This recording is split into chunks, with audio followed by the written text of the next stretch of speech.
Hi friends, welcome to Sarsu Common Queen channel. கடைகளில் போய் அதிகம் காசு கொடுத்து வாங்காமல் ரொம்ப சுவையான நல்ல ஒரு டேஸ்டியான restaurant style chilli garlic cauliflower fry ரொம்ப டேஸ்டியாக இருக்கும். ரொம்ப சிம்பிளாக செஞ்சிடலாம். ஹோட்டலுக்கு போனாவே சின்னவங்களும் சரி பெரியவங்களும் சரி கொஞ்சம் வித்தியாசமாக இருந்தால் அதை ட்ரை பண்ணலான்னு பார்ப்போம். அந்த மாதிரி கொஞ்சம் வித்தியாசமாக இருக்கும். டேஸ்ட்டும் பார்த்திங்கன்னா ரொம்ப சூப்பராக இருக்கும். இப்போ வாங்க ரொம்ப சூப்பராகவும் சுவையாகவும் ரொம்ப சிம்பிளாகவும் எப்படி செய்கிறதுன்னு வாங்க பார்ப்போம். அதுக்கு முன்னாடி வீடியோக்கு லைக் கொடுங்க. சேனல் இப்போ தான் நீங்கள் ஃபஸ்ட் டைமாக பார்க்குறீங்கன்னா மறக்காமல் சப்ஸ்கிரைப் பண்ண மறக்காதீங்க. அப்படியே பெல் ஐக்கானை கிளிக் பண்ணிட்டு ஆல் ஆப்ஷன் கொடுங்க. அப்போ தான் நான் போகிற வீடியோலாம் அடுத்தடுத்து உங்களுக்கு நோட்டிஃபிகேஷன் வரும். இப்போ அடுத்ததாக ஒரு பவுலில் ஒரு அரை கப் அளவுக்கு மைதா மாவு எடுத்துருக்கேன், அதையும் சேர்த்துக்கிறேன். ஒரு 3 டீஸ்பூன் அளவுக்கு அரிசி மாவு சேர்த்துருக்கேன்.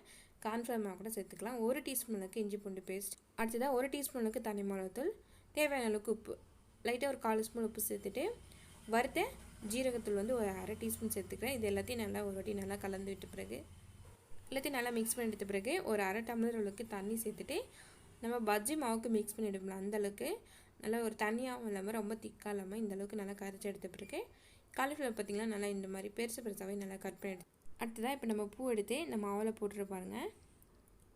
போட்டு பூவே தெரியல அந்தளவுக்கு பார்த்திங்கன்னா மாவு நல்லா திக்காக இருக்கணும். இப்போ எல்லா காலிஃப்ளவரும் போட்டுக்கலாம். எண்ணெய் பார்த்திங்கன்னா நல்லா மீடியமான ஹீட்டில் வச்சுக்கோங்க.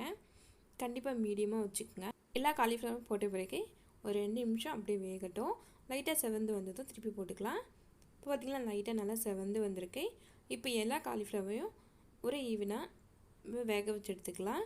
இப்போ எல்லாத்தையும் திருப்பி போட்ட பிறகு மறுபடியும் ஒரு 2 நிமிஷம் வேகட்டும். அடுத்ததான் இப்போ பார்த்திங்கன்னா நல்லா செவந்துடுச்சு. இப்போ எல்லாத்தையும் எடுத்துக்கலாம். அவ்வளோதான், நல்லா ஒரு ப்ரௌன் கலர் நல்லா செவந்து வந்துடுச்சு. இப்போ இன்னொரு பேட்சை போட்டிருக்கேன். இப்போ எல்லா காலிஃப்ளவர் நம்ம பொரிச்சு எடுத்த பிறகு அடுத்த ஸ்டெப்பாக ஒரு பேனில் ஒரு 3 டேபிள் ஸ்பூன் அளவுக்கு எண்ணெய் சேர்த்துருக்கேன். லைட்டாக எண்ணெய் சூடானதும் ஒரு 10 பல்லு பூண்டு நல்லா பொடிசாக கட் பண்ணி எடுத்துருக்கேன். அடுத்ததாக ஒரு 3 பச்சை மிளகாய் 2 கட் பண்ணி எடுத்துருக்கேன். நல்லா ஃப்ளேவராக இருக்கும், நல்ல ஒரு காரமாகவும் இருக்கும்.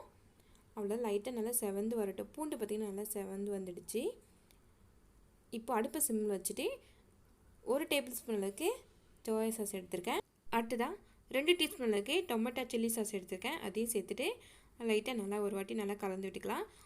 டொமேட்டோ கெச்சப் எது இருந்தாலும் பரவாயில்ல. ஆனால் இந்த டிஷ்ஷோட ஹைலைட்டே பார்த்திங்கன்னா soya sauce tomato chilli sauce. Cauliflower எந்த அளவுக்கு எடுக்கிறீங்களோ அதுக்கேற்ற மாதிரி சோயா சாஸும் டொமேட்டோ சாஸும் சேர்த்துங்க. கொஞ்சம் அதிகமாக சேர்த்துனாலும் லைட்டாக இனிப்பு சுவை வந்துடும். இப்போ கொஞ்சமாக ஒரு அரை டம்ளர் அளவுக்கு தண்ணி சேர்த்துட்டு அடுத்ததாக ஒரு அரை டீஸ்பூன் அளவுக்கு மிளகுத்தூள் சேர்த்துக்கலாம். சேர்த்துட்டு இதுக்கு தேவையான உப்பு லைட்டாக உப்பு சேர்த்துட்டு லைட்டாக ஒரு பச்சை வாசனை போகிறதுக்காக ஒரு 5 நிமிஷம் நல்லா கொதிக்க வச்சு எடுத்துட்டேன். பார்த்திங்கன்னா லைட்டாக நல்லா திக்காகிடுச்சு. இப்போ நம்ம பொரிச்சு எடுத்த எல்லா காலிஃப்ளவரும் இதில் எல்லாத்தையும் சேர்த்துட்டு அடுத்ததான் இன்னும் நல்லா ஃப்ளேவருக்காக வெங்காயத்தாள் சேர்த்துக்கிறேன். ஸ்ப்ரிங் ஆனியன் வெங்காயத்தாள் இல்லைனாலும் பரவாயில்ல, ஆனால் ஹோட்டலில் ரெஸ்டாரண்ட்லாம் பார்த்திங்கன்னா கண்டிப்பாக சேர்த்துப்போங்க. அது ஒரு நல்ல ஒரு ஃப்ளேவர் கொடுக்கும். அடுப்பு நல்லா ஹை ஃப்ளேமில் வச்சுட்டு நல்லா ஒன்று போல் நல்லா மிக்ஸ் பண்ணி எடுத்தால் ரொம்ப சூப்பராக ரெடி ஆகிடும். நல்லா மிக்ஸ் பண்ணிவிட்டு அடுப்பு ஆஃப் பண்ணிட்டு வேண்டியதான். அவ்வளோதாங்க, ரொம்ப சூப்பராக ரெடி ஆகிடுச்சுங்க. இப்போ சர்விங்காக ஒரு பிளேட்டில் மாற்றிட்டு மேலே நல்லா ஒரு கார்னிஷ்காக ஸ்ப்ரிங் ஆனியன் போட்டிருக்கேன். அவ்வளோதாங்க, ரொம்ப சூப்பரான நல்ல ஒரு சிம்பிளான restaurant style chilli garlic cauliflower fry. ஹோட்டலுக்கெலாம் போகாமல் வீட்லேயே நீங்களும் கண்டிப்பாக ட்ரை பண்ணி பாருங்கள். கண்டிப்பாக ரொம்ப சூப்பராக இருக்குங்க. இந்த வீடியோ பிடிச்சிருக்கும்னு நினைக்கிறேன். இந்த வீடியோ பிடிச்சிருந்தால் லைக் பண்ணுங்கள். ஃப்ரெண்ட்ஸ் அண்ட் ஃபேமிலி மெம்பர் கூட ஷேர் பண்ணுங்கள். இந்த வீடியோ பார்த்த நண்பர்கள் அனைவருக்கும் நன்றி.